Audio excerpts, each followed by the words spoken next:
The main causes of the Civil War was money, state rights, and slavery. The North had more money than the South because the North was more industrialized, with factories which processed and resold in the North and made more money than the South did by producing cotton.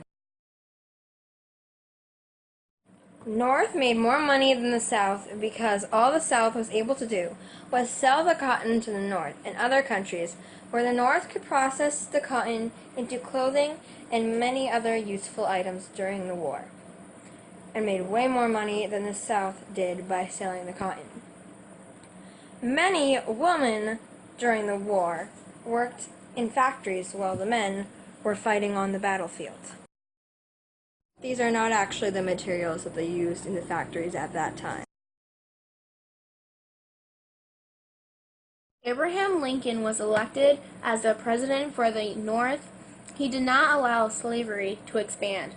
Slavery was an inhumane act that the South forced upon the blacks.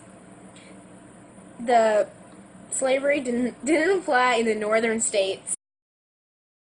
Only men were allowed to vote at this time. If slavery was still around in the U.S. today, we would not be as strong of a country today. We would be known as a third world country. We don't know exactly what it would be like today if the slaves were around. Who knows? Maybe the country would have another civil war, but this time, the main cause was slavery.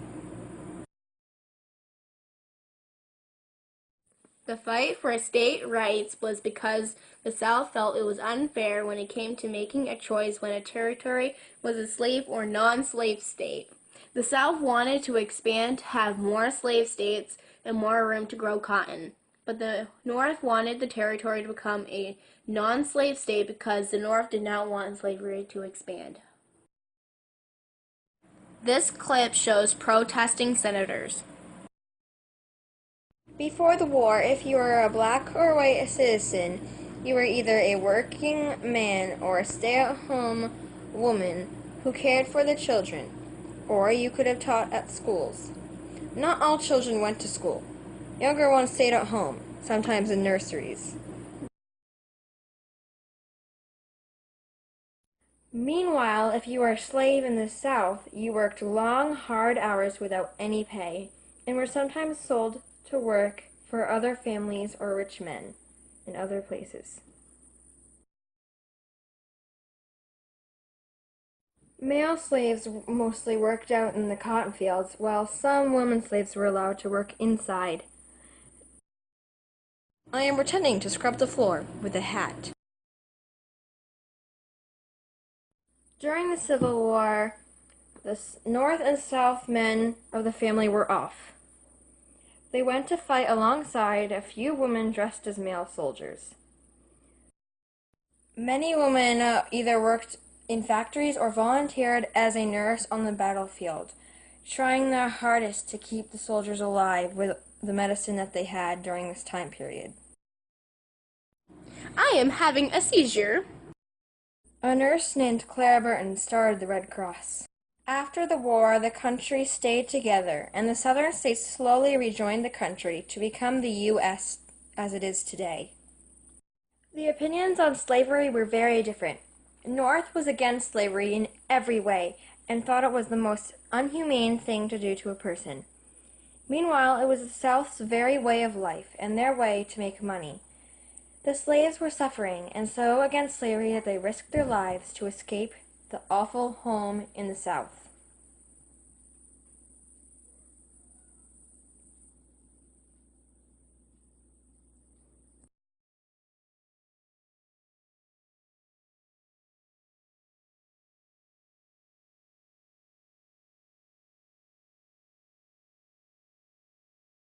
Hello. Before we get into some important questions, let's talk about unity and diversity in the Civil War. Olivia, what was unity? Unity is togetherness. Everyone was fighting for a cause on each side of the war. North was to abolish slavery, and the South's goal was to spread slavery into the Louisiana region. Both the North and the South had their own opinions, and they were very tied to those opinions. They were very united in a way.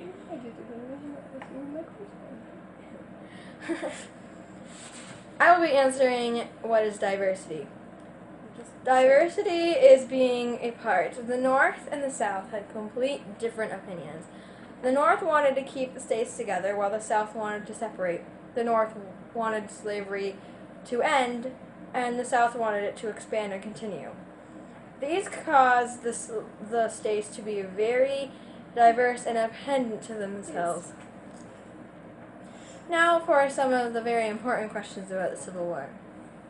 Olivia, what are rights versus responsibilities, duties? Have examples of them. The rights for the people was to own a slave if you were in the South or maybe in the North. Ability to vote, and ability to go to war if you chose to.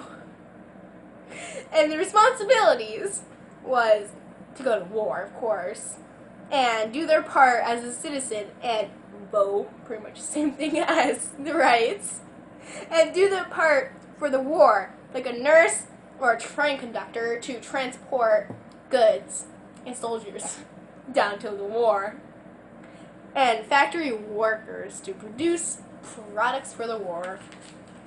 Marissa, explain what citizenship was in the era in America. Citizenship in that time, in that era, was mostly white men were at the highest class, and white women were next. And the black men up north had some freedom.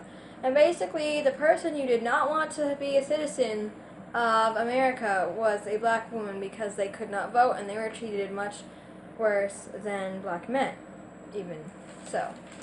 As well as another citizenship is listening to different authorities and having different presidents in the North and South kind of was very different to what citizenship was up north and south, because slaves had almost no citizenship in America, meanwhile people up north had more citizenship. Okay.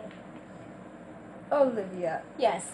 what are the theories of democracy here in the U.S. during this time period? Bill of Rights, Constitution is a living document, and it changes how citizenship changes over time. Well, it took over the course of 5 years after the war for the blacks to get their full rights. The year that the war ended, the Congress ratified the 13th Amendment, which prohibited slavery. And 2 years after, they got full citizenship, whatever, to all slaves and in the country. And finally, in 1870, we gave all black men the right to vote. This changed the country because this gave more votes to when it came to voting. And it also changed the Constitution for everyone, whites and the blacks. I am so confused. For some people, they were fine with the new amendments, unlike others. Other people